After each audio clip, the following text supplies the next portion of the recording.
Vaishnavism and Shaivism, the two major philosophies of Indian culture. और इस video में हम इन दोनों फिलोसफीज के बारे में इन दो कैटेगरीज के अंदर बात करेंगे। द फर्स्ट इज कि ये दोनों फिलोसफीज ओरिजिनेट हुई कहाँ से, एंड सेकंड कौन कौन से फिलोसोफर्स और फिलोसफिकल स्कूल्स पार्ट हैं इन दोनों फिलोसफीज का। So let's start.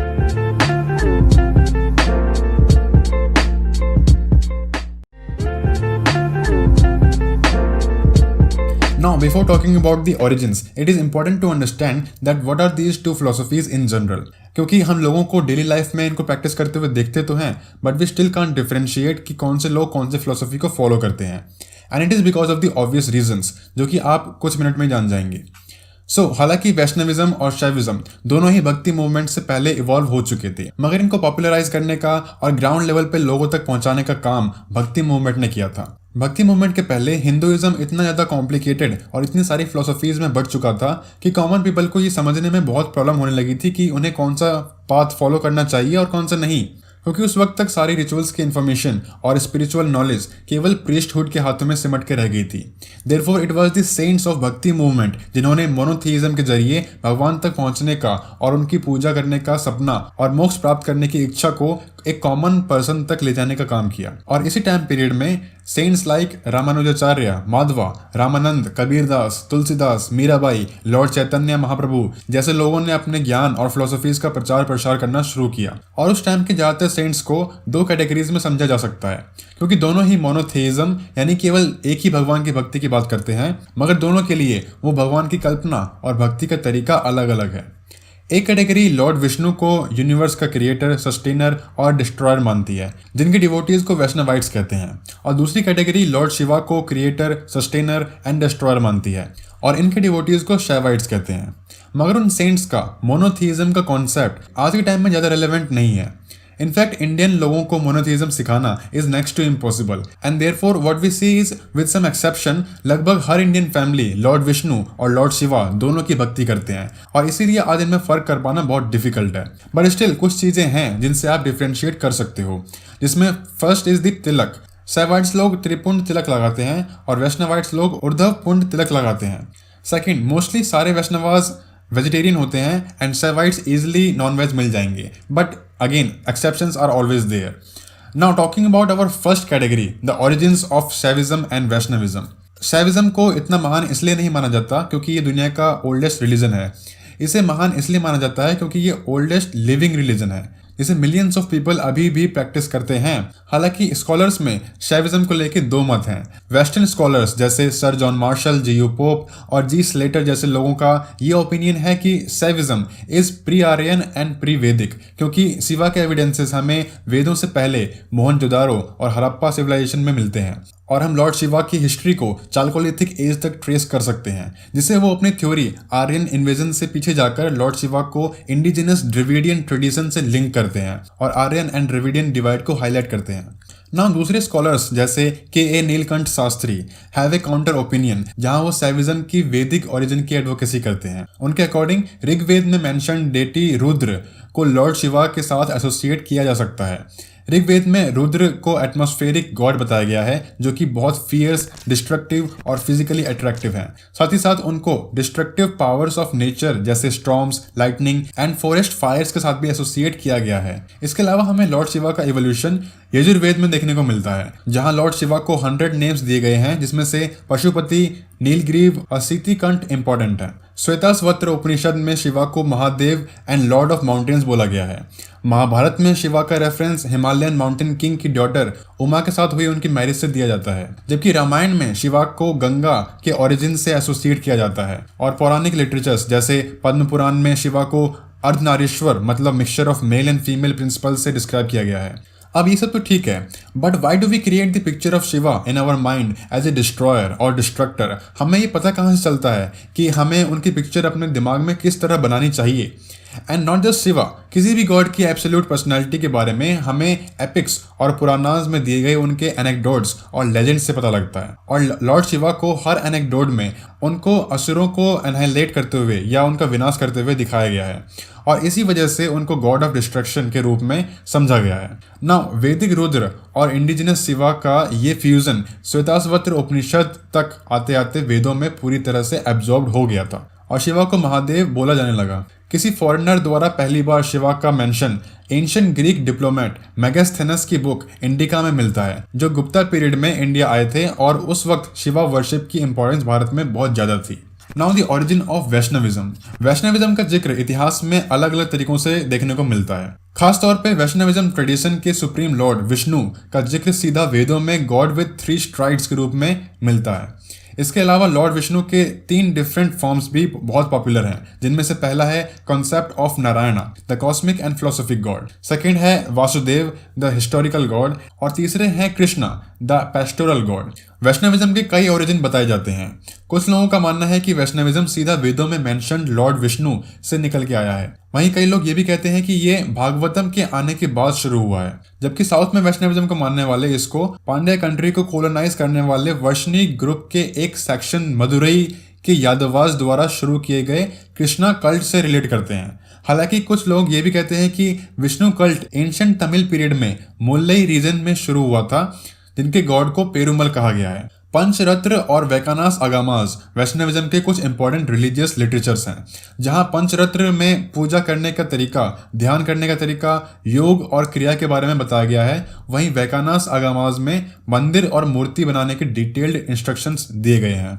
Lord Vishnu को वैकुंठ निवासी बताया जाता है और उनके 5 इंपॉर्टेंट फॉर्म्स के नाम हैं transcendent, grouped, incarnated, immanent and the idol. अब ट्रांसेंडेंट फॉर्म विष्णु का हाईएस्ट फॉर्म है, जो केवल वैकुंठ में देखने को मिलता है, जिसे मोक्ष भी कहते हैं। और ग्रुप फॉर्म के फर्दर 4 पार्ट्स हैं। पहला वासुदेव, दूसरा संकर्षणा, प्रद्युम्न और अनिरुद्ध। और इन चारों फॉर्म्स के कॉस्मिक क्रिएशन में एक डिस्टिंक्टिव फंक्शन असाइंड है। इनकारनेटेड फॉर्म्स यानी जो मैनिफेस्टेशंस हैं वो 10 हैं। Matsya, Kurma, Varaha, Narasimha, Vamana, Parashuram, Lord Ram, Lord Krishna, Lord Buddha और फिर कल्कि। एंड इसके बाद इमिनेंट यानी अंतर्यामी फॉर्म में विष्णु सारे लिविंग बींग्स के अंदर एग्जिस्ट करते हैं। मगर इन चारों ही फॉर्म्स में एक साधारण व्यक्ति के लिए भगवान को समझ पाना या उनकी पूजा कर पाना बहुत मुश्किल है। इसीलिए 5वां अर्च रूप यानी आइडल फॉर्म विष्णु का सबसे कॉन्क्रीट और विजिबल फॉर्म है, जो कि डिवोटीज के लिए इजीली अप्रोचेबल है। इसके अलावा लॉर्ड विष्णु के 6 गुण भी बताए जाते हैं, जैसे knowledge, strength, command, valour, ability and independence. Now let's talk about the second category, which is the philosophical schools of Shaivism. Shaivism के मेनली 4 फिलोसॉफिकल स्कूल्स हैं। फर्स्ट द पशुपतास और Kapalikas, second is the Kashmiri Shaivism and third is Lingayat Shaivism, और जो चौथी है वो है Shaiva Siddhanta. So Pashupata Shaivism is the oldest among all the schools. हालांकि इनका डॉक्ट्रिन सांख्य और योग फिलोसफी से काफी हद तक मेल खाता है, मगर ये लोग उनसे खुद को अलग करके केवल शैव मोनोथीइज्म की बात करते हैं। इनके लिए केवल शिवा ही दुनिया के होने का इंडिपेंडेंट और इंस्ट्रूमेंटल कारण है, और nature and souls are the effects of God's will, और इसीलिए सोल्स लिबरेट होने के बाद हमेशा के लिए शिवा में जाके मिल जाएंगे। और इसी स्कूल ऑफ थॉट का एक और सेक्शन है जिसे कपालिकास या अघोरीज भी कहते हैं, और इनका मानना है कि हर मटेरियलिस्टिक थिंग से अपने आप को अलग करके ही इस संसार से मुक्ति मिल सकती है। And that is why they frequently go to the crematoriums and worship Shiva in the form of Bhairav and Kapalika. Kashmiri Shaivism 9th century Kashmir में डेवलप हुए कश्मीरी शैविज्म के सेक्ट को त्रिका शैविज्म भी कहते हैं। वासुगुप्ता ने पहली बार त्रिका फिलोसफी को शैव सूत्र में एक्सप्लेन किया है। अब ध्यान देने की बात यह है कि ये लोग मैनिफेस्टेड यूनिवर्स को माया या अविद्या नहीं मानते। इनके लिए Shiva is the ultimate reality, जिनको 2 तरीकों से समझा जा सकता है, Shiva and Shakti. Shiva is the static form as absolute pure consciousness, whereas Shakti is the dynamic manifested form as universe. अब इनका मानना है कि खुद को यूनिवर्स में मैनिफेस्ट करते वक्त शिवा में किसी भी तरह का बदलाव, ट्रांसफॉर्मेशन या डिवीजन नहीं होता, एंड देयरफॉर ये लोग मैटर को बहुत ज्यादा इंपॉर्टेंस देते हैं। And unlike other eastern religions, इस वर्ल्ड में अपनी लाइफ को नेगेटिव फॉर्म में नहीं देखते। दे बिलीव कि बॉन्डेज भी गॉड की ही एक्टिविटी का एक हिस्सा है, और आप कितनी भी कोशिश कर लो मगर लिबरेशन तब तक नहीं मिल सकता जब तक भगवान खुद न चाहे। And that grace is motiveless, free and spontaneous. Third is Veera और लिंगायत शैविज्म।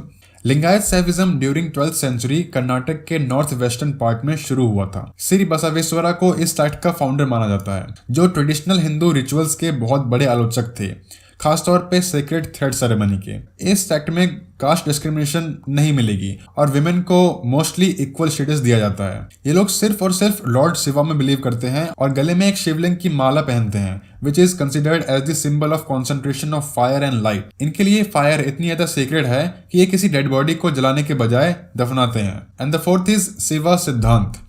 सिद्धांत का लिटरल मीनिंग होता है एस्टैब्लिश्ड कंक्लूजन, जो कि शैव अगामास, उपनिषद, 4 तिरुमरीज और 14 मेकांत शास्त्रास के बेसिस पर डेवलप हुआ है। हर फिलोसफी की तरह ये भी 3 इटर्नल रियलिटीज यानी गॉड, मैटर और सोल के बीच के रिलेशंस से डील करती है। अकॉर्डिंग टू शैव सिद्धांत, गॉड मैटर या सोल के समान या उनका सब्सटेंस नहीं है, मगर उन सब में एग्जिस्ट करते हैं।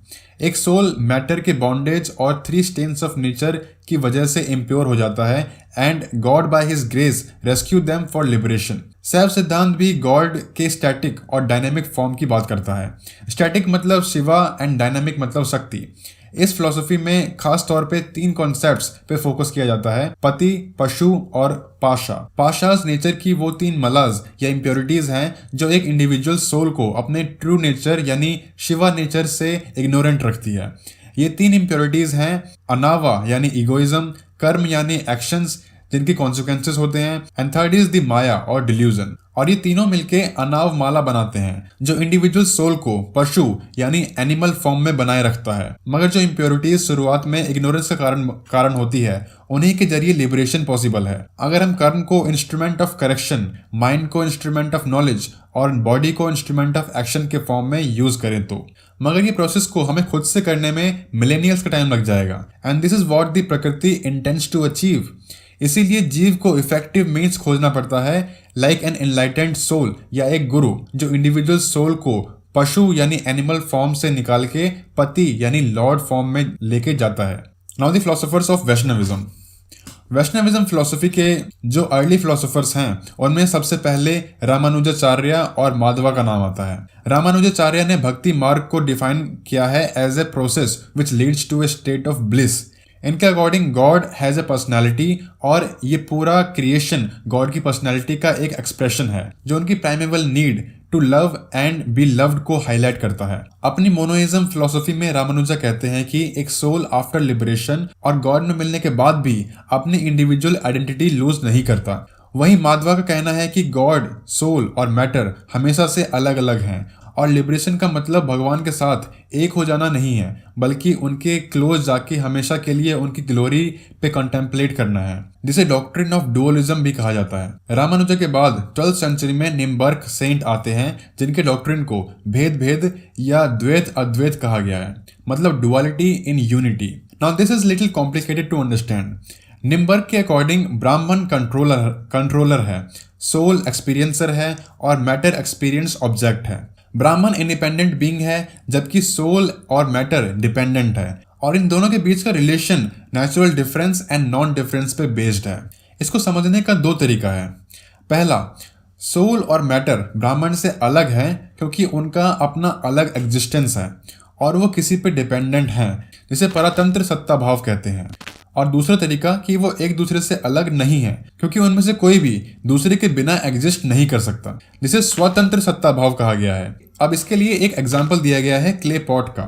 एक क्ले पॉट क्ले है भी और नहीं भी क्योंकि अब उसकी एक इंडिविजुअल आइडेंटिटी है।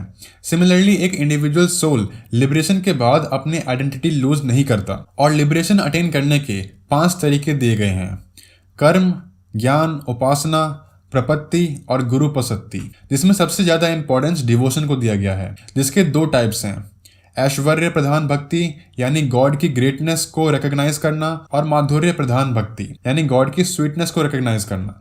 नाउ वैष्णविज्म के सबसे पॉपुलर रिफॉर्मर बंगाल के चैतन्य महाप्रभु हैं, जिन्होंने कृष्णा भक्ति को कीर्तन्स और डिवोशनल सॉन्ग्स के जरिए पढ़ाना शुरू किया। ब्राह्मण यानी इटर्नल ब्लिस एंड इंटेलिजेंस के पास इनफाइनाइट नंबर ऑफ पावर्स हैं, जिनमें से 3 सबसे इंपॉर्टेंट हैं: स्वरूप शक्ति, माया शक्ति एंड जीव शक्ति। द स्वरूप शक्ति यानी सेल्फ पावर रिस्पॉन्सिबल है भगवान के स्पोर्ट्स यानी लीलाज के लिए। माया शक्ति रिस्पॉन्सिबल है मटेरियल वर्ल्ड के लिए, जिसके 2 एस्पेक्ट हैं: cosmic and individual. Cosmic powers से भगवान यूनिवर्स क्रिएट करते हैं सत्वा, रजस और तमस तत्वास को यूज करके, और इंडिविजुअल पावर्स से वो जीवों को अपना ट्रू नेचर भुला के लाइफ के स्वीटनेस और बिटरनेस से एक्सपोज करते हैं, जबकि जीव शक्ति सोल और ब्राह्मण के बीच की शक्ति है which if achieved can help the soul to liberate. So this was my small effort to explain the two gigantic philosophies of Indian culture, and of course एक या दो वीडियोस में दोनों के बारे में सब कुछ बता पाना पॉसिबल नहीं है. So to know more about these philosophies you can always read more books and other texts on these, and I will put some links in the description of this video as well. And if you really learned something today, then please hit the like button on this video and do let me know your views in the comment section. I'm soon coming up with more videos on Indian culture and philosophy, so stay tuned, hit the subscribe button, hit the bell icon, and I will see you in the next one. Bye bye.